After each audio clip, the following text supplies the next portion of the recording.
আসসালামু আলাইকুম। পাওয়ার presents sports টকে সকলকে আমন্ত্রণ। হামজা চৌধুরী মাঠে কেমন ফুটবল খেলবেন, কেমন কম্বিনেশন হবে সেই ব্যাপারগুলো নিয়ে ফুটবল বিশ্লেষক যারা তারা তো বিশ্লেষণ করবেনই। তবে আমি একটু ইনফ্রাস্ট্রাকচারাল জায়গা থেকে আসলে হামজা চৌধুরীকে বাংলাদেশ কীভাবে ব্যবহার করতে পারে কিংবা কীভাবে ব্যবহার করা উচিত সেই বিষয়টা একটু আলোচনা করতে চাই। প্রথমত আপনি ক্রিকেট বলেন বা ফুটবল, যে কোনো একটা দেশের ক্রীড়াঙ্গনে ইনফ্রাস্ট্রাকচারাল ডেভেলপমেন্ট আসলে খুব গুরুত্বপূর্ণ। একটা ক্রীড়া কালচার তৈরি করাটা খুব গুরুত্বপূর্ণ।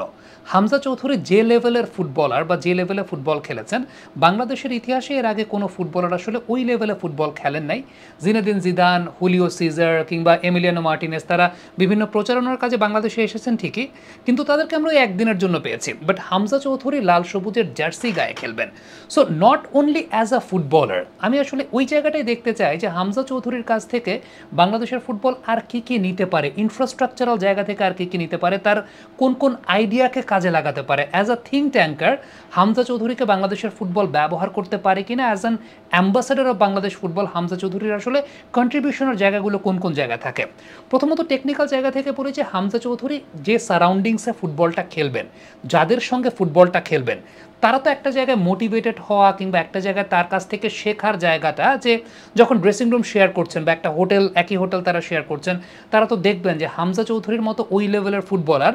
ম্যাচের আগে তার প্রিপারেশনটা কেমন থাকে, তারা কিভাবে প্রিপারেশন নেয়, ফিজিক্যাল প্রিপারেশনটা কেমন থাকে, মেন্টাল প্রিপারেশনটা কেমন থাকে, কী ধরনের স্কিল প্র্যাকটিস করে, তার ডায়েট চার্টটা কেমন, তার লাইফস্টাইলটা কেমন, দৈনন্দিন জীবনে তিনি কিভাবে চলাফেরা করেন, এই জায়গাগুলো অবশ্যই সারাউন্ডিংসের ফুটবলাররা একটা ফুটবল কালচার বা একটা ফুটবলারের আসলে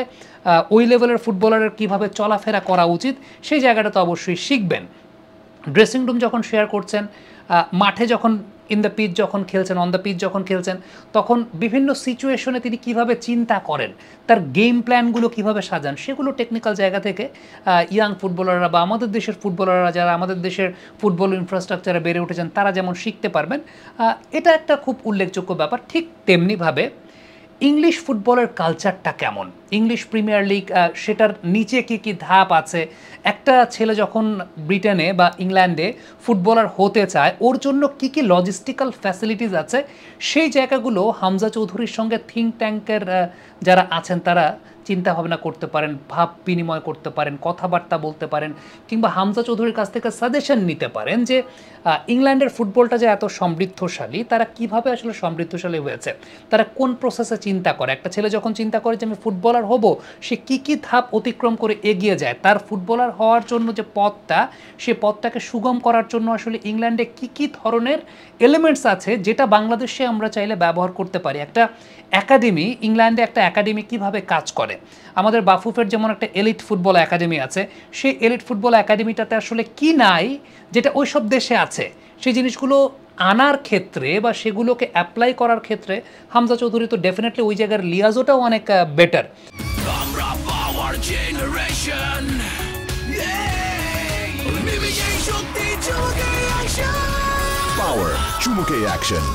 ধরেন খুব সিম্পল, আমি যেমনটা জেনেছি যে লাভবরি ইউনিভার্সিটি, যেখানে স্পোর্টসের জন্য খুবই প্রমিনেন্ট, হামজার স্টার্টিংটা লাভবরি ইউনিভার্সিটি থেকে।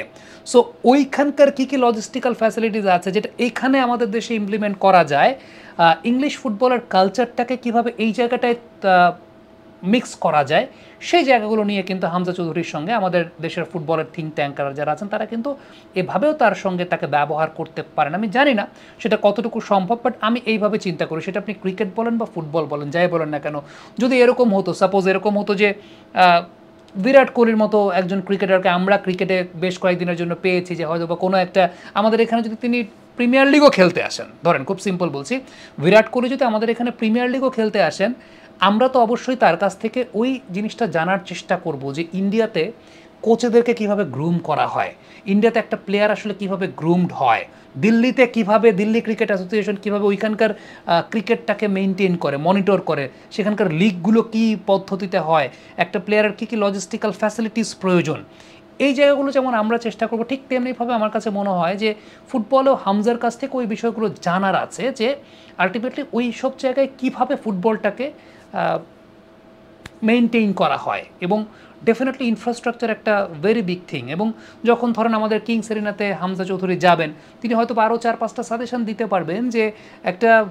টিমের হোম ভেন্যুটা আসলে কেমন, সেখানে কী কী আরও লজিস্টিক্যাল সাপোর্ট থাকা প্রয়োজন, গ্রাউন্ড আউটফিল্ড থেকে শুরু করে এন্টায়ার সকল বিষয়বস্তু সম্পর্কে। সো আমার কাছে মনে হয় যে হামজা যেহেতু লাল সবুজের জার্সিতে খেলবেন, তাকে আপনি বাংলাদেশের ফুটবলের থিঙ্ক ট্যাঙ্কার, অ্যাম্বাসেডর এবং সেই সাথে ওই যেটাকে বলা হয় যে ওয়েল উইশার হিসেবে তার কাছ থেকে যতটুকু নেওয়া যায়, আইডিয়া জেনারেশন থেকে শুরু করে অনেক কিছু সম্পর্কেই তিনি হয়তো বা বাংলাদেশের ফুটবলকে হেল্প করতে পারবেন। কিংবা ওই যে যেটা বলছিলাম যে ব্রিটিশ ফুটবলের কালচারটা আসলে কেমন, নিচে পায়োনিয়ার লেভেলে একজন ফুটবলারকে উঠিয়ে আনার জন্য আসলে কী কী দরকার,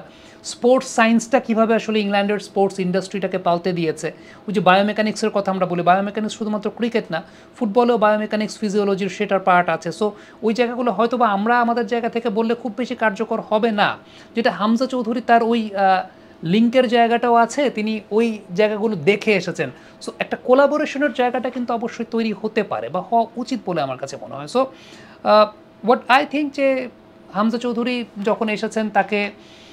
এদেশের ফুটবল তো ডেফিনেটলি মাঠের ফুটবলে তো ব্যবহার করছি, সেই সাথে মাঠের বাইরেও ইনফ্রাস্ট্রাকচারাল ডেভেলপমেন্টের জায়গাটাতেও অবশ্যই তার কন্ট্রিবিউশনের জায়গা আছে, যেটা হয়তো বা আমাদের আদায় করে নিতে হবে বা আমাদের ফুটবল ফেডারেশনের আদায় করে নিতে হবে, যেটা আমি বিশ্বাস করি যে নেওয়াটা আসলে খুবই সম্ভব। কমেন্ট বক্সে আপনাদের মন্তব্য মতামত জানতে চাই, লিখে পাঠাবেন।